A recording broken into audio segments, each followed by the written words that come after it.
what they know about copyright and using other people's property to advance knowledge is what they learn in a seminar or learn from a friend. It's not what somebody tells them in a book or even lectures at them about. So fair use and copyright in general come in as one of these informal ways we regulate ourselves, we stay out of trouble, and we're basically fair to other people who've been creative.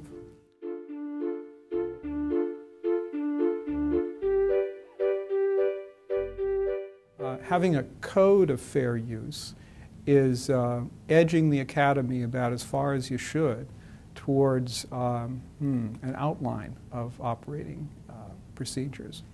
And one of the reasons that we need to do that is because the way we behave at the university can be so local and so driven by these local traditions. So in a library, what people think of as fair use will differ from the folks who handle contemporary videos to the folks who are handling photographs from the early 20th century, to the professionals who make decisions about what you can put on an e-reserve from recent writings in the social sciences.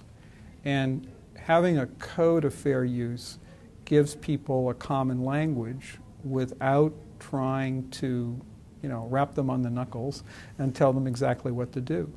So it's part of the whole culture of persuasion and conversation that makes universities and great libraries run.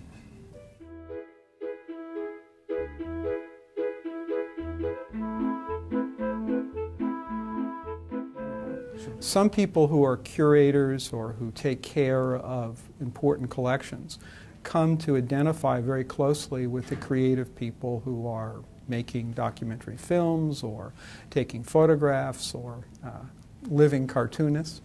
And they see that these people are really getting the short end of the stick when it comes to compensation for their work. And that sometimes gives the people who are the curators a sense of protecting them, of not allowing their work to be used as widely as the law says it should be. So that's one way with a code of fairness, basically. We can have a conversation. We can say, well, I understand the way you think about this, but let's take a look at another area where we're sharing resources, and maybe you need to be more liberal or more permissive. So that's the kind of conversations I mean.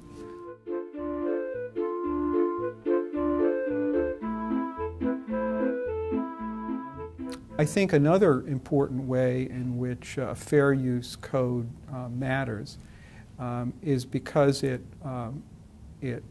gives us the courage to take the kinds of risks that we should take. At Berkeley, we recently discovered that we had a marvelous collection of 19th century and 20th century photographs of the landscape of California. Frankly, there's a lot of trees and a lot of brush. And these were photographs that were taken by Berkeley faculty over that period of time. The professors in most cases were dead.